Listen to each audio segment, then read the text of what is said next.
Hello and welcome to another episode of the Best You interview series. It's Gary here again. Thank you as always for taking the time to tune in. And today I'm absolutely delighted to be joined by fellow coach and leadership consultant Justin Hills, who is here to talk all things coaching and leadership consulting. Justin believes that when leaders are motivated, empowered and fulfilled in their careers, they positively encourage growth in all areas of life and all relationships. As an executive leader with over 20 years of experience in high-performing cross-functional teams, Justin is motivated to support the development of our current and emerging leaders to define success and to own their influence and responsibility in how they impact the performance of both themselves and others. He founded Courageous&Co to collaborate and partner with coaches and companies who serve leaders in their growth and the journey towards self-actualization. And a wee bit of a personal story about Justin and I. Justin and I, do you know what? It's probably just about over 3 years ago we first met during our IPEC training, and we went through the modules where we started at the exact same time. And I don't know that we had that many opportunities to truly interact during the breakouts and such, but I was always looking out for Justin. He always provided really active, ongoing feedback, very much from the heart and very much a heart-centered individual. And I just felt a connection with him from the very beginning. So I was absolutely delighted when I reached out to ask him to come on to the podcast. And he said yes pretty quickly as well. So I really appreciate that. Justin, thank you very, very much. My pleasure. It wasn't too quickly, was it, Gary? Did I respond too quickly? No, you didn't. No, it was like an appropriate amount of quickness. I don't want to be desperate. No, no, not at all, not at all. So a great journey, and one of the things, actually, in all seriousness, one of the things that made me think about Justin is, if I'll give you the details, in the show notes, but if you happen to follow Justin on LinkedIn, if you don't, you should. The material that he puts out on LinkedIn for me is like a different standard. It's very impactful. It's very well put together, very professional, very easy to follow, and very practical and pragmatic advice and guidance there. And not a lot of other people are doing that. Certainly the people that I follow, certainly the people that I get an opportunity to see. And that was actually the premise. You'll remember when I reached out to say, like, I just love the stuff you're putting out there. Can we maybe get a chance to talk about that? So with that said, for the folks that haven't been introduced to your good self thus far, can you tell me just a wee bit about your background and what inspired you to get to that spot where we got together during the early stages of our coaching educational journey? Yeah, happy to, Gary, and thank you for inviting me. It's fun to be here with you. Really, my journey is not linear at all. It's taken all different directions, which I was concerned about for some time in my career. It's like I remember being asked in my early 30s to do a resume because I was trying to find a new job. And they said, oh, just write a bio, just, 4 sentences, your history, your skills, what you're interested in. And it took me weeks to write it because I was like, there's no path here. So that investigation I ended up starting to understand myself through that because I just bounced around from pillar to post in many ways. But what actually rang true is that I've always been in sort of intrapreneurial stroke entrepreneurial roles. I was always in roles of leadership, and how I define leadership is less about hierarchy, but more around sort of influence and behavior, and having a vision and a purpose and going somewhere together. So not necessarily management, but leadership. And those are things that really ring true to me today. And then brand strategy. I spent a lot of time in brand roles with big brands, big global brands. And I learned a lot about really how to communicate. Who are you? Why are you? Where are you going? Why is it important? And all of that flowed into a career that ended up following that brand sort of strategy, campaign planning, global launches from a marketing perspective into sort of senior leadership in an advertising marketing firm.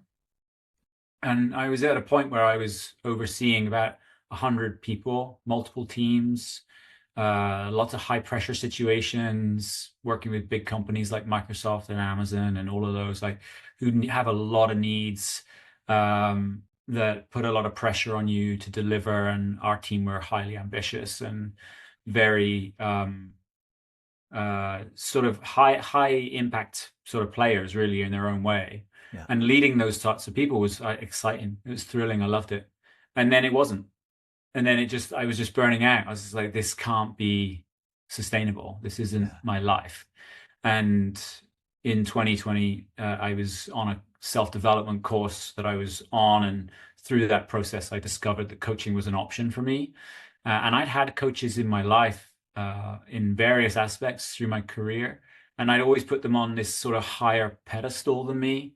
And then through this feedback I got, I was like, oh, well, I can actually do that as well. And actually, I do that because people Yeah. see me in that way. And that sort of started to transition. I got really excited about it. And suddenly my life started to make more sense. It was about leadership, it was about strategy, it was about brand strategy, actually, because how I coach is really through the lens of strategic thinking. Yeah. Uh, and I just felt happier. I felt much more fulfilled. I was more motivated, and I felt like I became myself. It was, when I'm talking 2020, so I'm like 49 now, so where I was in my mid 40s at the time, and it was the first time in my life I knew what I wanted to do when I grew up, and Yeah. that was just such a relief because I Yeah. was like chasing and chasing and chasing, and I was either chasing or running away. So this that helped me stop and gather myself up. Yeah. And what do you think the early influences were from your upbringing, your early stages of your career, maybe even your schooling, that made you interested in leadership and influence and branding? Because when you say branding, especially towards the end there, I was starting to think, I mean, ultimately, effective leadership is understanding your own personal brand at some stage fairly early on so that you can then exert the type and style of influence that you want to exert from there. But was there any kind of catalyst or mentor or hero or something like that within your past that you could maybe attach it to now? There were some enemies, maybe not heroes. Yeah. I don't know if I can answer that so directly, but there's two schools of thought for me. One is it's my nature, Mm. which is I actually just like being in the role of leadership. I don't see it as a hierarchy. I see it as, bringing people together and going somewhere we all think about, we all want to create. And my role as the leader is just another role and responsibility on the team. There are very specific aspects to Right. leadership that you play a part.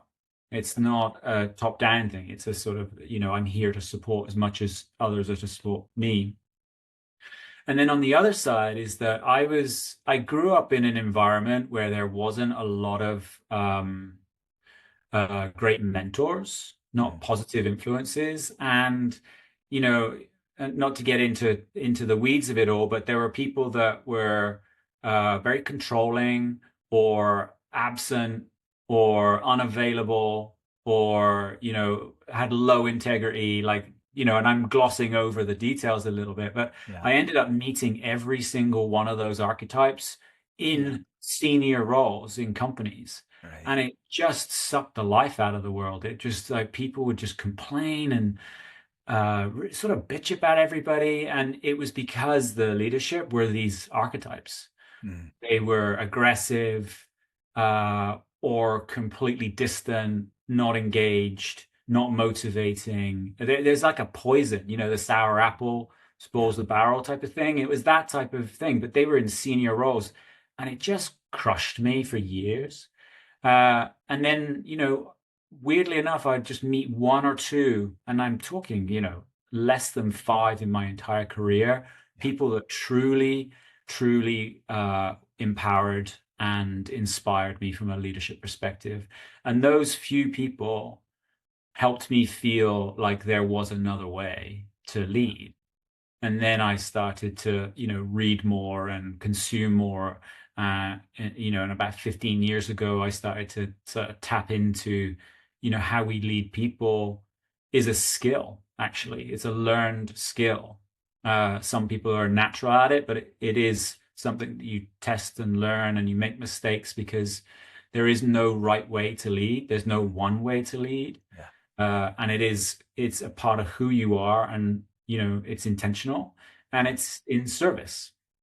Yes. So it was, yeah, all of those combinations really. Yeah. And I love that the ability to be able to kind of piece it together when it's not super obvious, and even when I've asked people in the classroom, for example, tell me a leader you admire most and why, it would be quite easy for them to say my dad, my uncle, my mum, my aunt, the high school teacher, but that's like a minuscule part of the overall story. There would be a why attached to that, and then you would have a dialogue. And it's really interesting of what you say there, just in terms of like almost everything is the same, and then there's the odd one, the odd anomaly where you're like, there's hope. There is hope here. And I've said for years and years, any organization, and if this is still to be disproven to me, any organization that I've ever come across in my life, whether I've interacted with them, whether I've worked with or for them, whether I've just visited their establishment, been a patron, whatever it looks like, any organization reflects the person in the most senior leadership position. So you could go to, and the examples I would provide are either a construction site. You could go to two different construction sites across the street from each other under the same umbrella of the same company. One is immaculate and looks safe and it looks organized and orderly. And the one across the street looks like a hurricane hit it, and that's because the project manager, the construction manager, has a different value set and values different things and would, Yeah. would pay attention. The other example I would have is actually like a McDonald's restaurant. You could go into one of these and you would be thinking, this must be brand new. This place is immaculate. And you could go in somewhere else and you're like, there's a hurricane. There's a hurricane just came through this place. There's enough people to clean here, but they don't seem to be wanting to do anything to make the place look, in any way presentable and desirable to be part of or to be in. And as I say, it's I haven't yet seen any organization that in some way confounds the values of the person in the uppermost leadership position. That in some way, whether it's directive or it's through influence of behavior and attitude and experience, that sprinkles its way down and everyone then is a clone of some Yeah. description. Yeah, I often use the term leadership is just an amplification of who you are. Yeah. So Yeah. it's, if you're a worrywart, if you're hyper anxious, Yeah. then just times that by 100, Yeah. because now you're influencing everyone from that lens. Yeah. If you happen to be, someone that is hands off, I trust you, but doesn't really take any responsibility, then times that by 100. If someone, it's like a micromanage, times that by 100. Like whatever version of you, it's just times that. Yeah. So then I think that's where we have to do the work. Is like, now you're in this role of overseeing the behavior and performance of a group of people. You've got to take responsibility for who you are. That means you need to know who you are. Who are you, dude? Like, who are you at your core? And how can we rely on you? Because it's just a role and responsibility. Yeah. It's not, you're not my boss necessarily. You are, but that's a role and responsibility to take care of me, to help me perform. But it's about influence, it's about motivation. These are very human skills. Yeah. How do you motivate a person? You get to know a person. Yeah. Is it the carrot or the stick? Yeah. I do not like the stick. I hate it. Yeah. It drives me nuts. I Yeah. hate micromanagement, but I've done it. I've made those mistakes as Yeah. well. But that takes personality, it takes integrity, it takes humility, it takes curiosity. That just tons and tons of curiosity, actually, a Yeah. willingness to be open and wrong. I think leadership is one of the hardest things, and one of the most critical resources that we have, for the reason that you pointed out. It's the difference maker. Yeah. Absolutely. And I loved what you said there about being reliable, and knowing yourself and then being reliable. Now Yeah. that obviously means different things to different people under different contexts, of Yeah. course. However, if you have a genuine and true knowledge of who you are and when you can, not to say that there's another part of your side of your personality and your leadership mode that's unreliable, but to say, this is what you can rely on me for. This is where I will be. This is when I will be there. This is how you will see me show up. This is the type and style of personality I am. These are the things that I enjoy doing. These are the things that I don't enjoy doing. These are the areas where I need pushing. These are the areas where you can see me right at the front. And it Yeah. provides that holistic human picture to say, I'm not the panacea of absolutely everything you need, but this is what you can expect from me. How does that sound? And then you're in dialogue. Then you're Yeah. having an educated conversation then. Yeah. And then what do you need? Exactly. Yeah. Yeah, exactly. Yeah, this is why I love it. I can literally talk about it all day, all Yeah. night, because there are many people out there that aren't managers. Yeah. Are they less of a leader? Absolutely not. Mm. They lead people in their communities. They lead people in their families, in their friend groups. They may be project leaders, Mm. uh, but they're not directly responsible for the resources, but they influence everything. Yeah. With you project management, right? So if we think about project management, I think about project management as the center of the wheel. Mm. Everything is connected. This person is the center of intelligence for Mm. this project. Do they have to have direct reports? No, but they have to influence the behavior and performance of everybody. So that by nature is a role of leadership, in my opinion. So Yeah. I think it's really important that we talk about leadership, we set expectations around it. There aren't many expectations around it right now. If you go on LinkedIn, you'll see the same stuff over and over and over again. Like the culture around it is bringing more value to it. Yet there's no singular definition around it. Yeah. There's no singular like checklist of what to do and what not to do. There are definitely areas, and you have to find your way.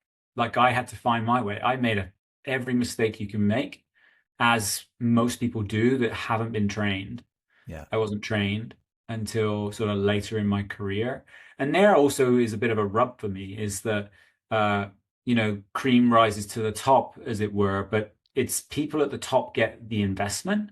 Yeah. And actually, the investment should start way, way earlier, like a decade and 15 years earlier, Yeah. honestly.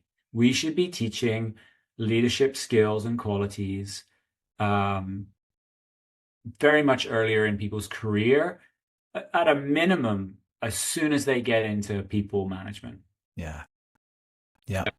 Yeah, I completely agree.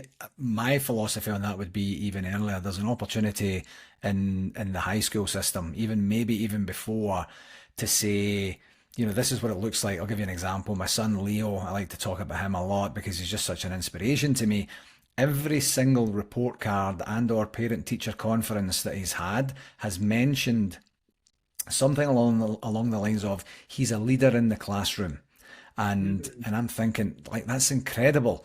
But he's always heard it, so he just kind of shrugs. He's like, "Heh," and I'm like, "Do you know, like, with great responsibility comes great power, whatever the Spider-Man saying is, with great power comes great responsibility, something like that." But he's just kind of like, "I just do what I do," and I'm like, "But maybe try and figure out what that looks like." And then it would be great for somewhere within the facility that is the high school system. He's in high school now, that would say, listen, you need to do something with this. You've been given that natural gift right now that can be honed a lot quicker and earlier than other people, and get yourself set up for success, because you look like you're going to be in a leadership role, and it would be much better to have leadership in terms of a positive influence on that. I don't see that. Now there are certainly outdoor leadership is one of the things that's in his high school and things like that, but it's not. It's just missing. And then, like when I was talking about your bio earlier, and you specifically concentrate on emerging and established leaders, I have a similar practice and a similar target to say you deserve something instead of being thrown to the wolves, instead of paying your dues like everyone else had to back in the day. No, no, we don't have to do that. Like, why don't you get the start and the smarts and the support that you need early on to figure out who you are, to figure out your triggers, to figure out the areas that you maybe need some help and support, to the areas that you have just literally no exposure to. To save you having all those stumbles and tumbles and falls on the way. Many times in my early days, probably the same for you, just I'm driving home, my knuckles are white, and I'm thinking, like I am literally the worst employee in this organization. Someone has to be, and I think it's me because everyone else seems to know what they're doing, and I'm the idiot here that's going, I don't know what that acronym is. I haven't heard of that. What do you mean this is a thing that we do every year? I've never heard of it.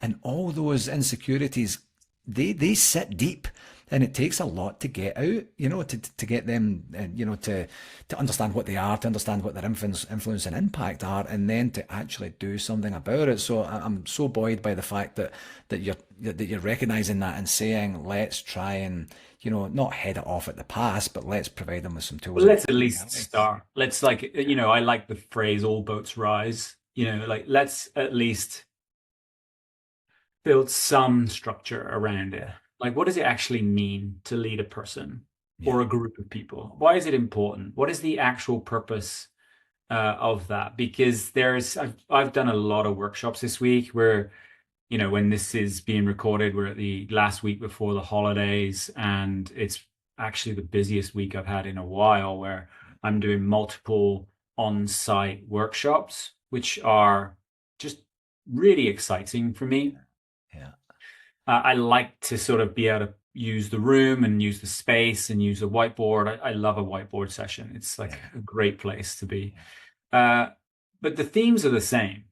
Is leadership is something else. Mm, It's, well, when you want to blame something, you point upwards, right? You go, well, this is a leadership thing. This is a leadership thing. This is a leadership. And I'm like, well, whose leadership? And then everyone goes silent. mm, Is it a person? Is it a department? It's just this ambiguous beast yeah, that's doing everything wrong and creating all our pain. So that's how a lot of people look at it. yeah, And then when they get into a role of leadership, they're like, oh, yeah, why are you blaming me? It's not my fault, yeah. right? Like Start it's pointing just so down. much. And they do actually. It's like, Yeah. oh, we got to improve these people, fix these people. But therein lies like both the problem and the solution. Really, is that it's interchangeable. It's actually management. Leadership is like more of the qualities and the behaviors. I do an exercise quite regularly with people, especially with groups, like what is the definition between leadership and management? Mm, Let's discuss it. yeah, And, for me, it's pretty simple. And I'll just talk about the leadership side of it. It's like the definition that I like to use is it's to influence and motivate people towards shared vision, purpose, and objectives. So the core words there are to influence. So yeah, to generate the energy and the enthusiasm to gather all of these people. A lot of our job as a leader is to be here, up here, energetically, to motivate.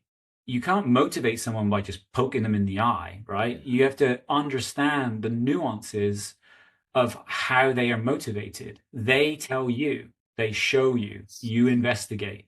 And a person next to another person are motivated quite differently, and they could be doing the same job in the same team. And then how do you motivate a group of people? yeah, So it's usually around clear expectations, something meaningful to believe in, an environment that is safe to be ourselves, to be yeah, secure, to show up, to be challenged. Everyone wants to be challenged, Gary. You do, I do. Like, yeah, what's the point? I don't want to sit there at a desk. The yeah, McDonald's reference, the people that don't clean that place, they're like, I'm going to get paid anyway, whether I do yeah, it or not. You don't want that type of environment. You want an environment where people are like, I'm just going to clean this because I want it to be, because this is our environment and I yeah, believe in our environment. So that's leadership. It's a lot of intangible stuff and it's a lot of human, quote unquote, soft skills. yeah, And there's a lot of discomfort around that. It's like, why don't people just do what they should do and do what I tell them to do? And that's not leadership. So we can all tell you what leadership is, and then to do it, it's a whole nother ballgame. It's yeah, really difficult.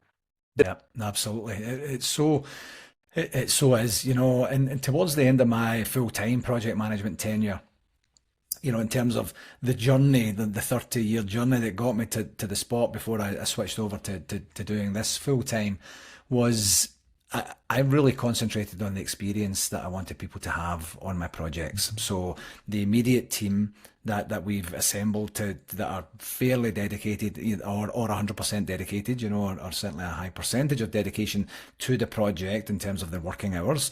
And then the key stakeholders, and then the secondary stakeholders, and then basically anyone who was impacted or influenced by the project. And it wasn't, where I was kind of in the sunset of my career and I'm taking a back step and I'm just kind of like, let's everyone be happy. It was a genuine, the work is going to get done. The project is the project. It's going to be difficult. There's going to be certain things that happen that shouldn't have happened or weren't planned to have happened, or there's some bad behavior or difficult situation that emerges. It doesn't matter what it is. The project's the project, but what's the experience going to be? Because I've been in many projects. I went through a series of steps, kind of random, but it seemed to be concerted in a specific period of time where I was on rescue projects. Something had happened before me. They say, right, we need someone else to come in. And that's the life of a traveling project manager. Sometimes they're like, you're the issue, you need to go.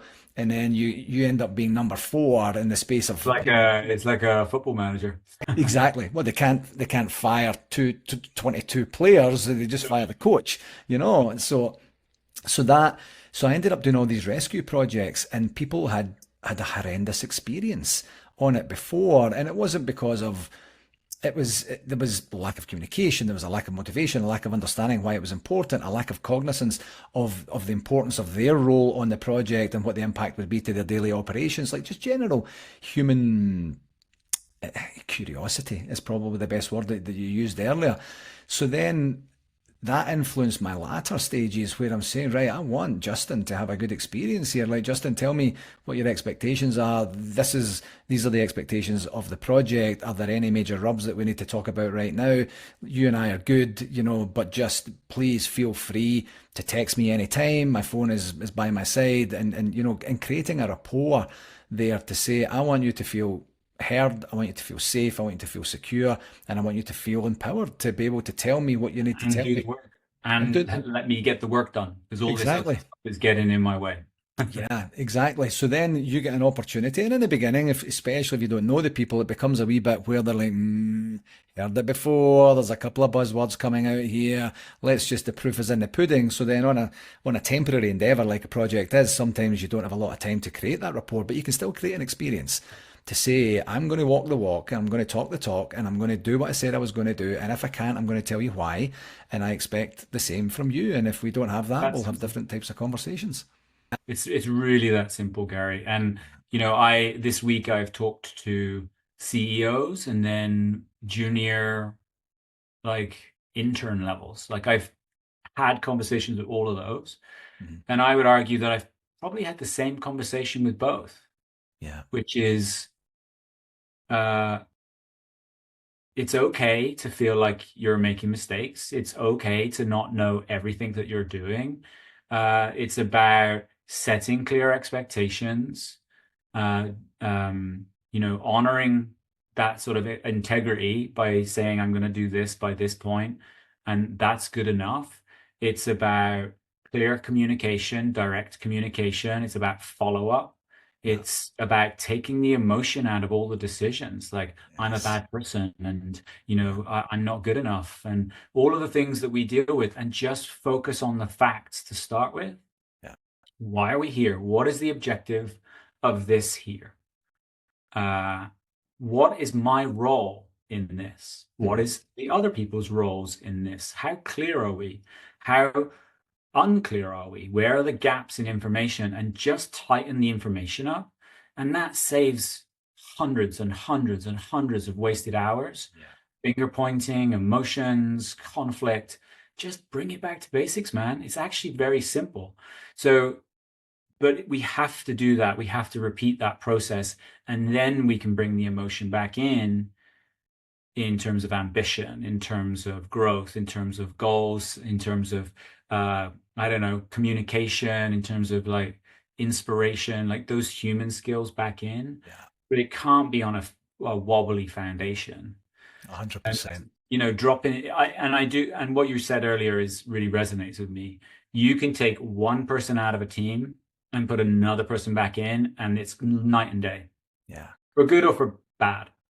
But I've had to sort of do a similar thing to you, is like there was conflict and, like a team just starting to crumble, Mhm. exhaustion, burnout, not feeling valued, just a relentlessness in the timelines, like just all of these things, which ultimately are true, but the weight of the communication is like, F this, F that, like it's these people's fault. And then when you go in there and you always start with curiosity, Yeah, give me your feedback. Like, let's hear it. I yeah, truly believe that the intelligence is in the team. So yeah. let's gather the information. And it's like a sieve. You start sieving Mhm. for the big lumps. These lumps are either critical problems to solve, or things to celebrate. Yeah, There are many of these things, and then we build from there. What can we address? What we want to amplify? yeah, And then you just show and take people through the process of change. yeah, And then they make the change themselves yeah, because they see themselves. They know that you're listening. They yeah, know that they actually have permission to make all these changes. yeah, Um, because I do think that there is that sort of church and state type of thing, which is like, this is not my problem to solve. yeah, And actually, the opposite is true. It's absolutely yours to solve. You just don't feel empowered to solve it, or you're being given the impression that you can't. yeah, It's just a problem. yeah, It's like, well, it's just a problem. So live with it is usually the attitude, which is the yeah. worst place to be.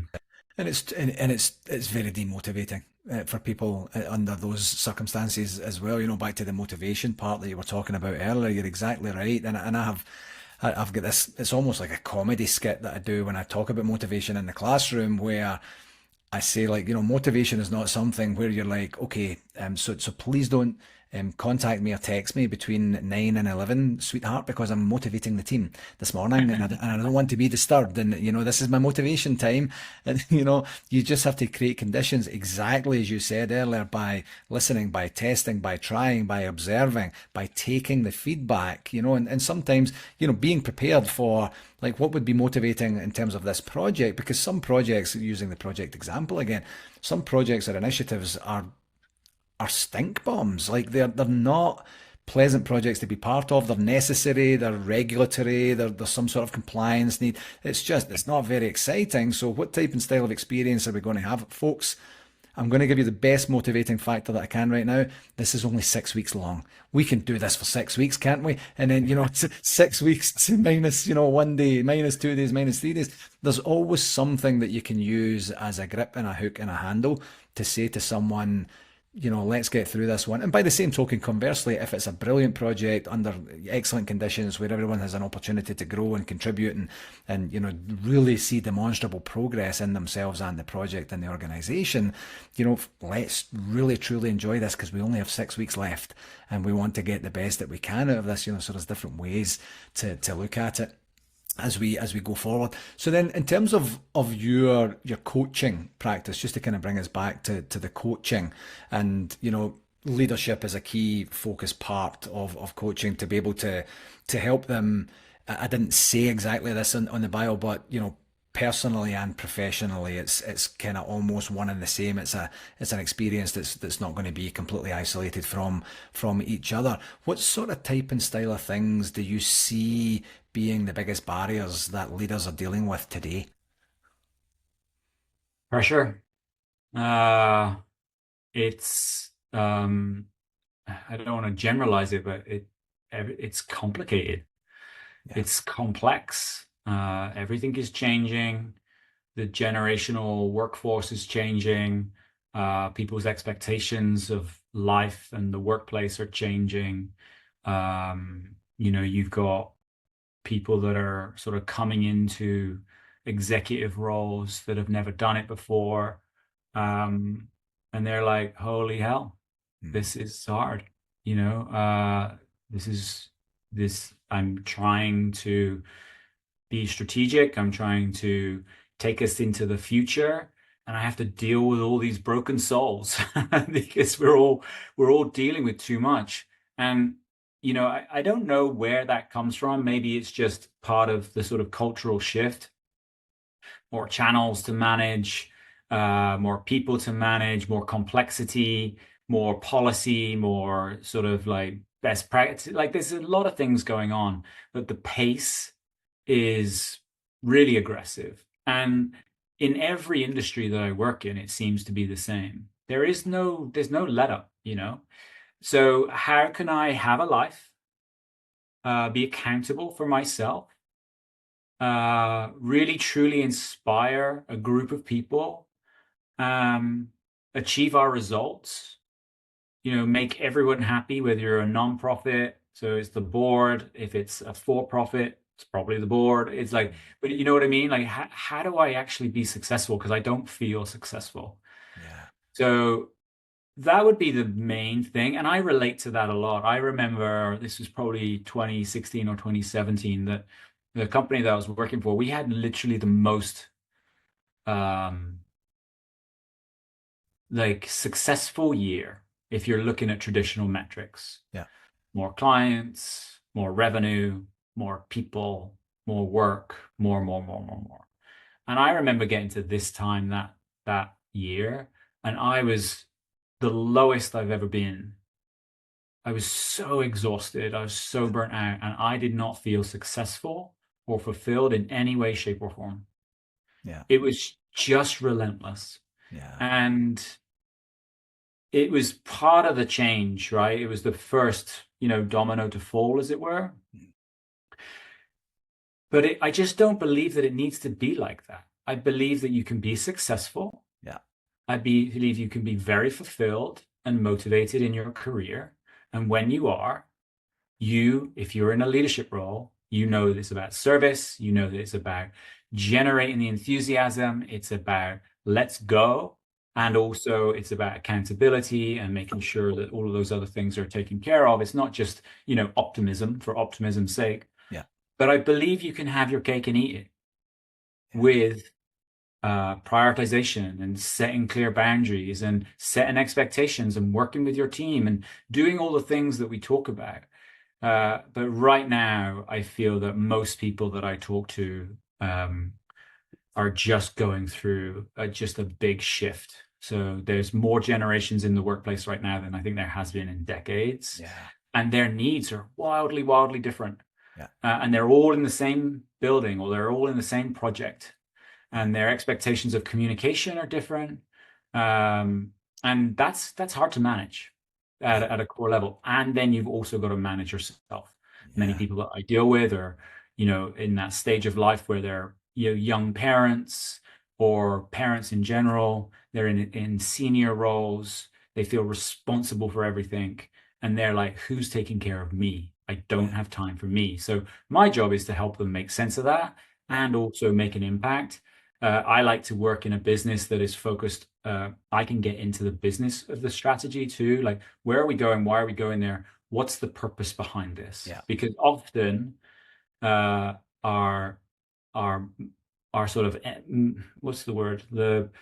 Our mindset, or you know, how we feel about the workplace, how we feel about ourselves in the workplace is directly tied to, are we going the right direction? Do we Yeah. trust that we can be successful? Yeah. Because if every arrow is pointing down and is red, it's like, ugh, what am I doing here?